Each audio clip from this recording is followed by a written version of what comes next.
Welcome to This Explainer. Today, we're unpacking something absolutely massive, the socioeconomic shifts happening right now in Southeast Asia. Listen, if you want to know where the global economy and the modern family are heading, you have to look at this region.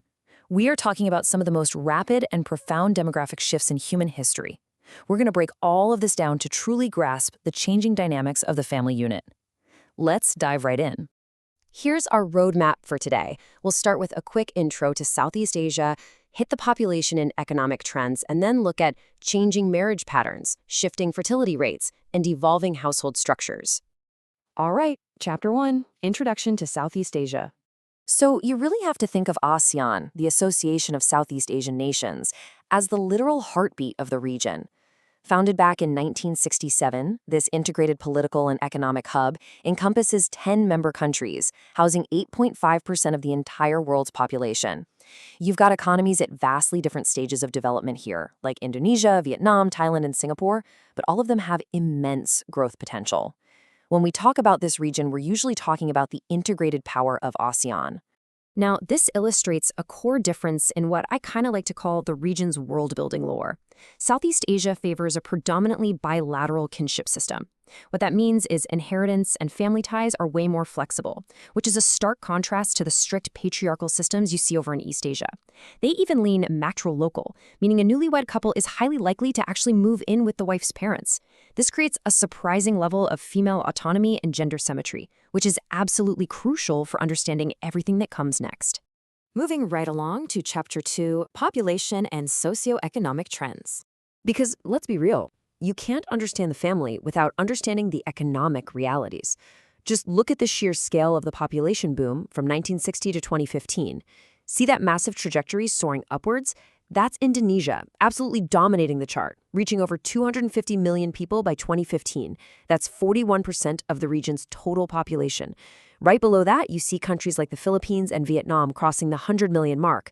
This kind of rapid growth completely redefined the region's global footprint. And fueled by all this rapid socioeconomic development, the region hit an incredible milestone. Over the past 5 decades, the average life expectancy in Southeast Asia jumped by 20 years. 20 years. Think about what that actually means for a society. People are living significantly longer. And while that's a huge triumph for public health, it introduces totally new challenges regarding aging populations and elder care that these families have literally never had to face on this scale before. But it would be a huge mistake to look at Southeast Asia as just one homogeneous block. The wealth gap is staggering. By 2015, Singapore's GDP per capita soared to around $80,000. To put that into perspective for you, that is more than 50 times higher than that of Cambodia, Myanmar, or Timor-Leste. You literally have highly advanced, knowledge-based economies sitting right next door to predominantly agricultural ones. So why does this matter? Well, this massive wealth gap directly dictates a nation's human capital. In economics, human capital is basically the education, health, and skill level of your youth. It is a country's single most valuable asset for future development. In places like Singapore and Thailand, you're seeing massive investments in tertiary education. We're talking up to 90% and 50% enrollment, respectively.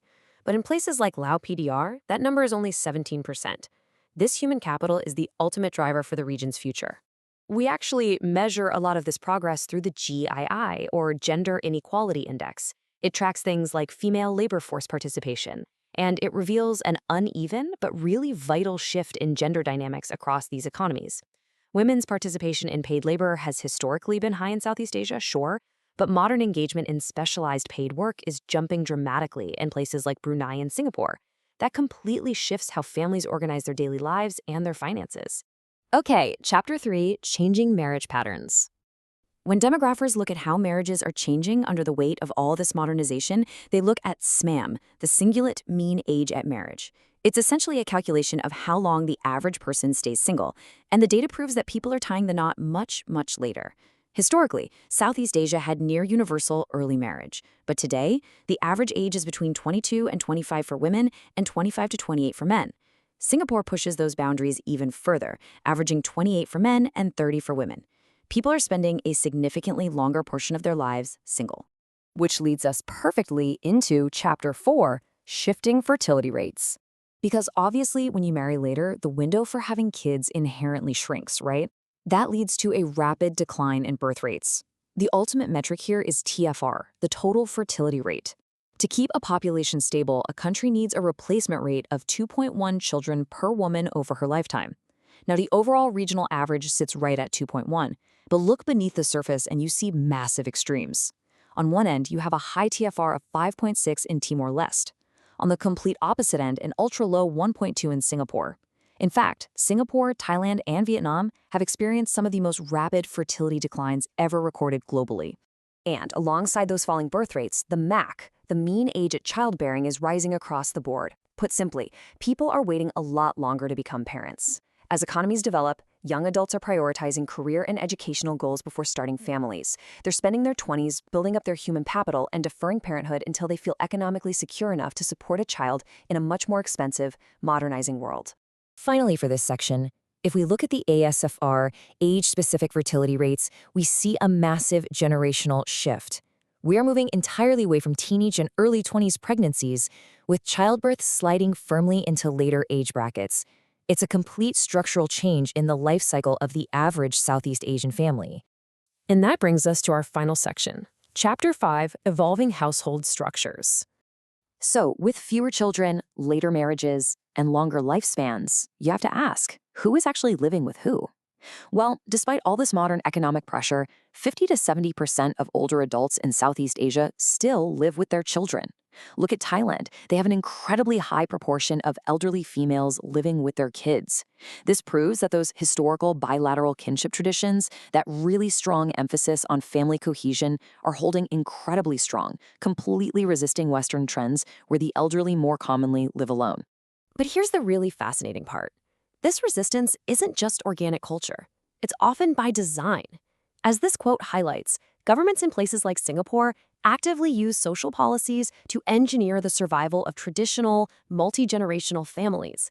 They are aggressively pushing back against Western trends of solitary living through targeted housing and welfare policies, constantly striving to protect the institution of parenthood within legal wedlock. So, summing up the modern household layout, we're looking at a pretty fascinating hybrid. Nuclear families are definitely the majority, making up over 50% of households in places like Indonesia, Thailand, and Vietnam. However, extended families are remarkably stable, hovering between 20 to 40% for decades. Single-parent households remain very low, and while one-person households are creeping up as singlehood rises, that extended family network remains a surprisingly resilient and vital safety net across the entire region. Over the next decade, Southeast Asia is going to age rapidly. Life expectancy has leaped, and birth rates have plummeted.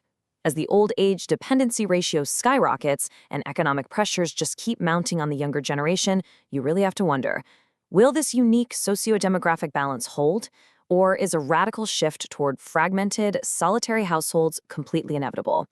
It's a huge question that won't just define Southeast Asia, but honestly, the future of the global economy. Thanks so much for joining this explainer. I'll see you next time.